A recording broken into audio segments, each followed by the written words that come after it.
Hey, what's up, guys? My name's John. Welcome, Daily Theologians. I'm so glad you're here. The purpose of this channel is to equip and inspire you to share hope. So today's story is about the hope of fireworks. There's really not much more that inspires hope in others and awe in children and adults like fireworks, because there's something about it that just captivates us as we see the way that kind of art works in it. And we think about the people that have gone before us so that we could be free and have liberty.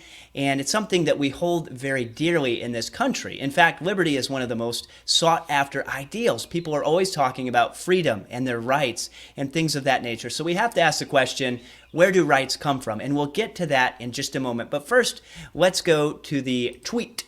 So Tom Bevan from Evanston, Illinois, is having a Juneteenth parade and a gay pride parade, but is canceling the 4th of July parade and fireworks. Now, this should cause you to wonder, well, why is this the case? And that's up for speculation. Some people said permits and the process, and they didn't know if it'd be a super spreader event, etc. But it seems like they could have scrambled to fix this, as it's the right thing to do, because the majority of Americans greatly value the 4th of July as a time to remember the sacrifices of grandparents and fathers and other people that have served and that value this country. Now, the thing that people are doing right now is they're looking back to the past and they're saying, see, this was wrong, this wasn't right, and this person wasn't perfect, so we have to cancel it all, and they were all totally bad. And in a sense, all people are evil, all people are fallen, but you can't operate from an ex post facto paradigm in reality, because you could always pick something apart. Even the people picking things apart are getting picked apart for things they said 10 years ago, or that something they thought at 15 years ago. So when you operate from this perspective, you're operating from insanity, and you're extending no grace to anyone. And instead of recognizing that, yes, people are flawed and sinful, which is a correct anthropology, you're holding people up to perfection, and that is only possible through Jesus.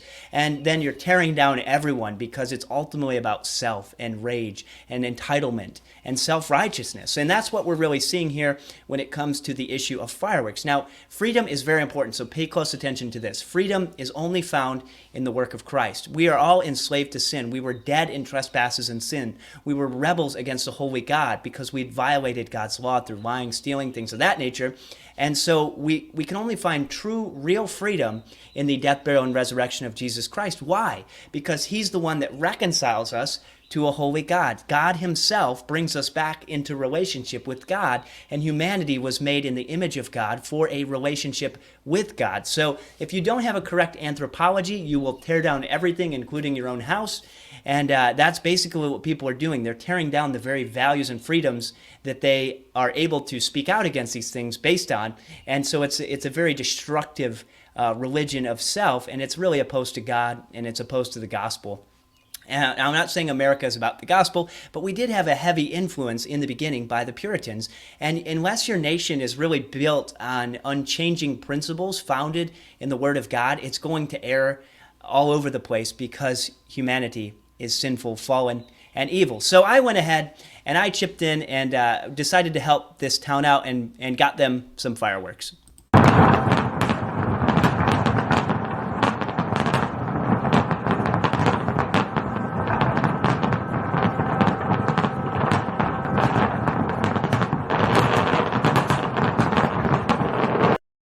So fireworks are amazing. They're an encouragement. If your town is having them, maybe watch them live. That's what I mean.